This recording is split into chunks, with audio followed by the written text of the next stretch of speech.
గత నెలలో బాబు బంగారం అంటూ ప్రేక్షకుల ముందుకొచ్చిన విక్టరీ వెంకటేష్ తన కొత్త సినిమా గురు షూటింగ్ మొదలు పెట్టేశాడు. గురు అనే టైటిల్ పై బాలీవుడ్ మూవీ సాలా ఖద్దోస్ ని రీమేక్ చేస్తుండగా సెప్టెంబర్ 19న ఈ సినిమా షూటింగ్ మొదలైంది. బాక్సింగ్ గేమ్ పై స్పోర్ట్స్ డ్రామాగా తెరకెక్కనున్న ఈ చిత్రం వెంకీ కెరీర్ లో స్పెషల్ గా నిలిచిపోతోందని అంటున్నారు. అఫీషియల్ గా సెప్టెంబర్ 19న గురు షూటింగ్ మొదలు కాగా డిసెంబర్ 23న రిలీజ్ అంటూ అన్అఫీషియల్ సమాచారం ఉంది. ఇదే ఆశ్చర్యపోవాల్సిన విషయంగా కనిపిస్తోంది.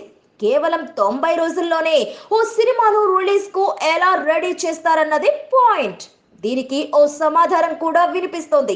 వెంకీ హీరోగా రీమేక్ అవుతున్న ఈ సినిమాలో వెంకటేష్ మినహాయిస్తే మిగిలిన అందరూ ఒరిజినల్ లో నటించిన వారే ఉంటారనే విషయం ఇప్పటికే అనౌన్స్ చేసేశారు. ఇందులోనే అసలు సీక్రెట్ ఉందట. వెంకటేష్ వెంకీ రితికా సింగ్ ల కాంబినేషన్ లో వచ్చే సీన్స్ మినహాయిస్తే మిగిలినవన్నీ ఒరిజినల్ నుంచే తీసుకుంటుందట గురు యూనిట్. అందుకే 3 నెలల్లోనే విడుదల చేసేయాలనే టార్గెట్ పెట్టేసుకున్నారట. అదే నిజమైతే కనుక ఇప్పటికే సగం సినిమా రెడీగా ఉన్నట్లే.